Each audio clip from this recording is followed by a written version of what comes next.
పిత పుత్ర పవిత్రాత్మ నామమున ఆమేన్.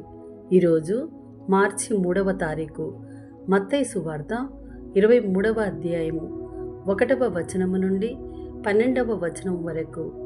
అప్పుడు యేసు జనసమూహములతోనూ తన శిష్యులతోనూ ఇట్లా నేను ధర్మశాస్త్ర బోధకులను పరిసయ్యులను మోషే ధర్మాసనమున కూర్చొని ఉన్నారు.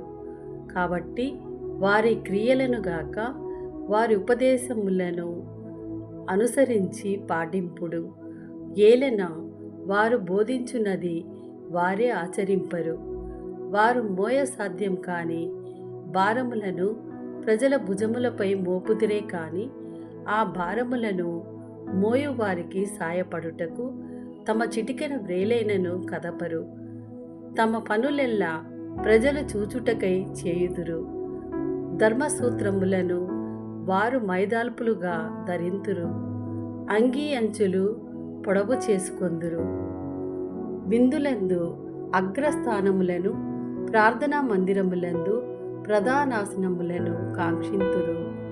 అంగడి వీధులలో వందనములను అందుకొనుటకు బోధకుడా అని పిలిపించుకొనుటకు వారు తహతహలాడుదురు. మీరు బోధకులు అని పిలిపించుకొనవలదు. ఏలన మీకు బోధకుడు ఒక్కడే. మీరందరూ సోదరులు. ఈ లోకమున మీరు ఎవ్వరిని తండ్రి అని బోధింపవలదు. మీ తండ్రి ఒక్కడే, ఆయన పరలోకమందున్నాడు.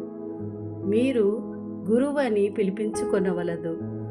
ఏలన క్రీస్తు ఒక్కడే మీ గురువు, మీ అందరిలో గొప్పవాడు. మీకు సేవకుడై ఉండవలెను.